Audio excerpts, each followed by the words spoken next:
Kourallinen kansallismielisiä venäläisnuoria on osoittanut mieltään Helsingissä. Rauhallisesti sujuneen mielenilmauksen osanottajat kuuluvat Viron venäläisten yövartijat liikkeeseen ja venäläiseen Nashi-järjestöön. Mielenilmaisu oli suunnattu Viron historiaa koskevan uuden kirjan julkistamista vastaan.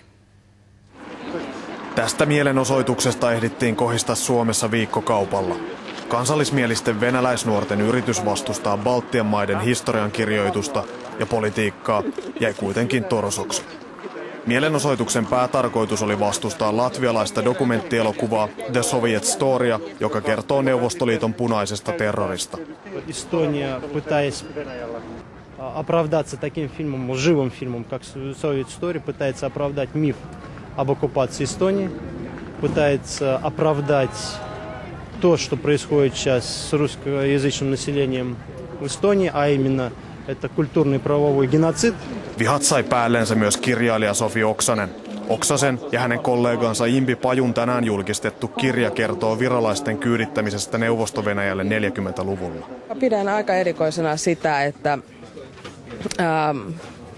Kremlin organisoimat nuorisojärjestöt haluavat tulla kertomaan Suomeen, että minkälaisia kirjoja Suomessa saa julkaista.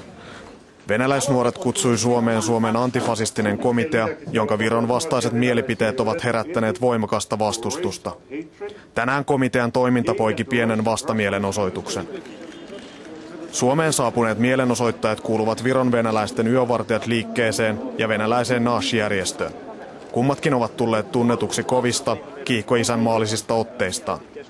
Nashin Viron osaston johtohahmo istui vankilassa pronssimellakoiden takia.